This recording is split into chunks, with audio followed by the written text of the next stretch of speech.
शंकराचार्यांनी अगदी डोक्यावरून हात फिरवून समजून सांगितलेलं आहे आपल्याला की ब्रह्मदेवानी कोणाचं ध्यान केलं तर ब्रह्मदेवानी वेदांचा जो अर्थ आहे ना त्या अर्थामधनं जो प्रकाश बाहेर निघतो त्या प्रकाशाचं ध्यान केलं. याच्यातून आहे ना 2-3 अर्थ निघतात. पहिला अर्थ वेद ब्रह्मदेवाच्या आधीपासून आहे. दुसरा अर्थ ब्रह्मदेवानी ज्याचं तप केलं त्याचं तप आपणही केलं पाहिजे, त्याचं ध्यान आपणही केलं पाहिजे. कशाचं ध्यान केलं ब्रह्मदेवानी तर वेदांच्या अर्थाचं, वेदार्थाचा प्रकाश असा शब्द आहे आचार्याचा, वेदार्थ प्रकाश. हा सुंदर शब्द आहे. शंकराचार्यांचं लिखाण खरोखर वाचावं तेवढं कमी आहे आणि समजून घ्यावं तितकं खोल आपण जात जातो. आचार्यांचं लिखाण हे मी परत एकदा सांगतो, मला तो मोह आवडत नाही. आचार्य आणि आचार्यांचं लिखाण संस्कृतीवरचे उपकार आहे एवढं एकच फक्त याला वाक्य असू शकतं, दुसरं नाही. म्हणून तप इथे जे दत्तात्रयांनी सांगितलं ना समस्थिती, याला जर तप दत्तांनी म्हटलंय तर ही समस्थिती मिळवण्यासाठी म्हणून वेदांच्या अर्थाकडे गेलं पाहिजे. आणि दत्त अनसूया संवादाला सुरुवात करण्याच्या आधी स्वतः दत्तांनीच सांगितलं की आता मी जे सांगणार आहे किंवा तुझ्या प्रश्नांमधून जे काही उलगडणार आहे हा वेदांचाच अर्थ आहे. श्रुतिगर्भ असा शब्द वापरलेला आहे दत्तांनी, श्रुतिगर्भच आहे. म्हणून एका अर्थाने आपण किती भाग्यवान आहोत ही गोष्ट लक्षात घ्या की दत्त अनसूया संवादावर चर्चा करतोय म्हणजे ब्रह्मदेवानी ज्याचं तप केलं ना त्याचंच तप आपण पण करतो.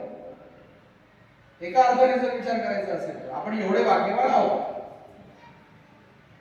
त्या सगळ्या महात्म्यांना आपण धन्यवाद दिले पाहिजे की ज्यांनी हा दत्त अनसूया संवाद टिकवला आणि आपण आज तो वाचू शकतो, आपण आज त्याच्यावर चर्चा करू शकतो.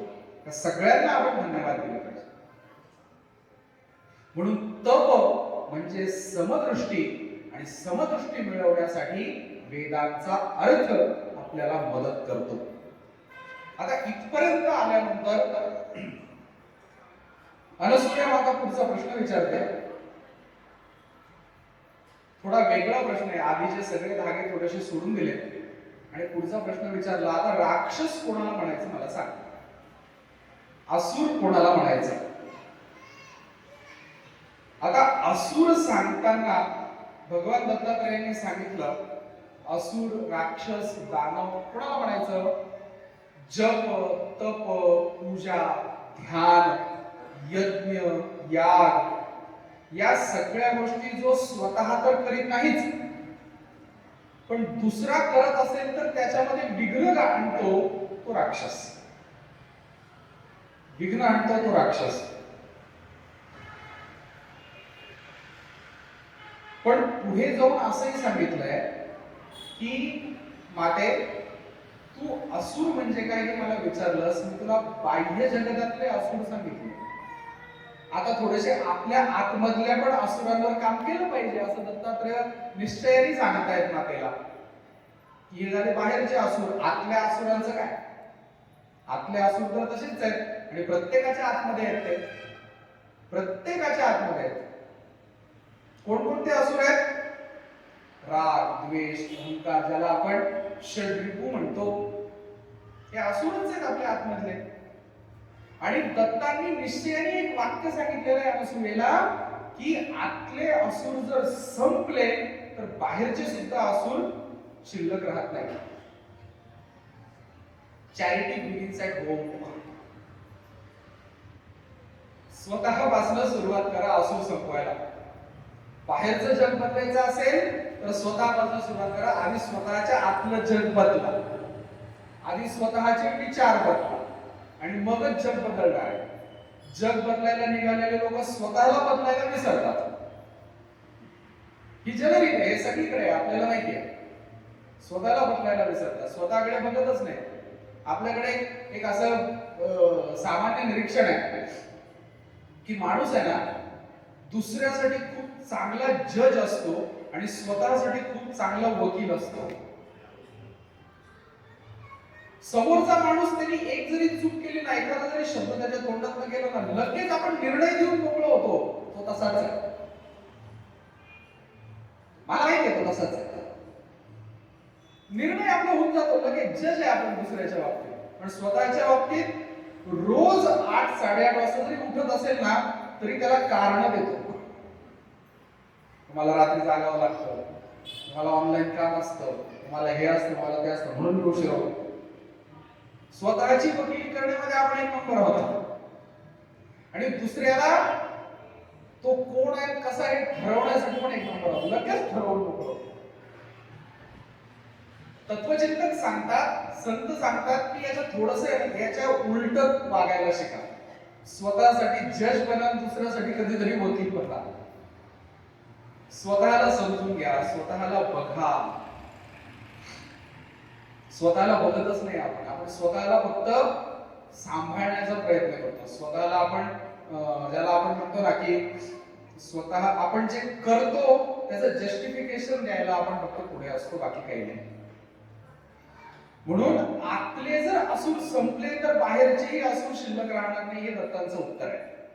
असुर कोण याच्यावरच. बुद्धीचे विकार म्हणजे असुर आहेत असं दत्तांनी म्हटलेलं आहे. बुद्धीचे विकार. आता बाहेरचे असुर जर संपवायचे असतील ना, तर बुद्धीचे विकार हे असुर आहेत. पण ह्या ठिकाणी असं म्हटलं पाहिजे की जो असुर असतो, शास्त्र वचन अशी आहेत, शास्त्रांचा जर अभ्यास केला तर कोणीही हा 100% असुर नसतो. कुठे ना कुठे एक आशेचा किरण त्याच्या अंतःकरणामध्ये कायम असतो की तो धागा धरून आपल्याला त्याला देवत्वाकडे घेऊन जातोय, देवत्वाकडे घेऊन जात आहे. याचं जर उदाहरण बघायचं असेल ना, तर माऊलींच्या बसायदानाकडे आलं पाहिजे. जे खलांची व्यंकटी सांडो ते या सत्कर्मी रती वाढो. आपण जे पहिल्या दिवसापासून म्हणतोय ना की शब्द समजून घ्या, समजून घ्या. खल पुरुषांमधलं फक्त खलत्व निघून जावं अशीच मागणी मागितलेली आहे माऊलींनी. आणि ते खलत्व कसं निघून जाणार आहे, तर ते या सत्कर्मी रती वाढो. यांच्यामध्ये सत्कर्माची आवड वाढीला लागली पाहिजे. आता इथे माऊलींनी असं म्हटलेलं नाही की ते या सत्कर्मी रती रुजवू, ती वाढो असं म्हटलेलं आहे. म्हणजे ह्या कृष्णाच्या भक्तांनी, ज्ञाननाथांनी हे कन्सिडर केलेलं आहे त्यांनी की याच्यामध्ये कुठेतरी सत्कर्माची आवड आहे, ती फक्त वाढवायची आहे, ती नाही असं त्यांनी म्हटलेलं नाही.